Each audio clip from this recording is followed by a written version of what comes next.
May nafe-feel akong hindi okay eh.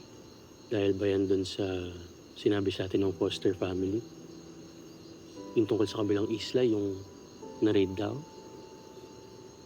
Baka nga.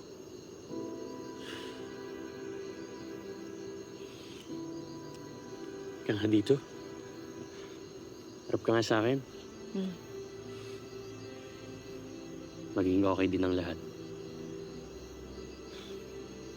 As long as magsama tayong dalawa, walang mangyayaring masama.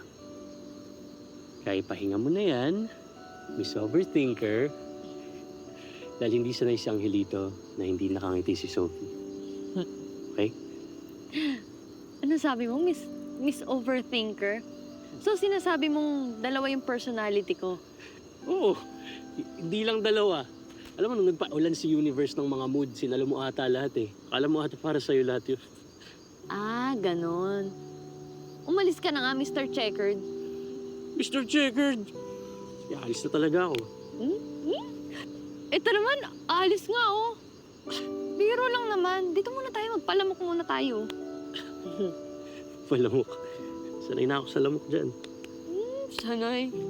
Kunwari ka pa, kunwari sanay. Hi mga kapatid! Ako po si Mark Ian Garcia ng A Secret in Prague. Tuloy-tuloy na natin to. Next video na agad and please subscribe to TV5 YouTube channel.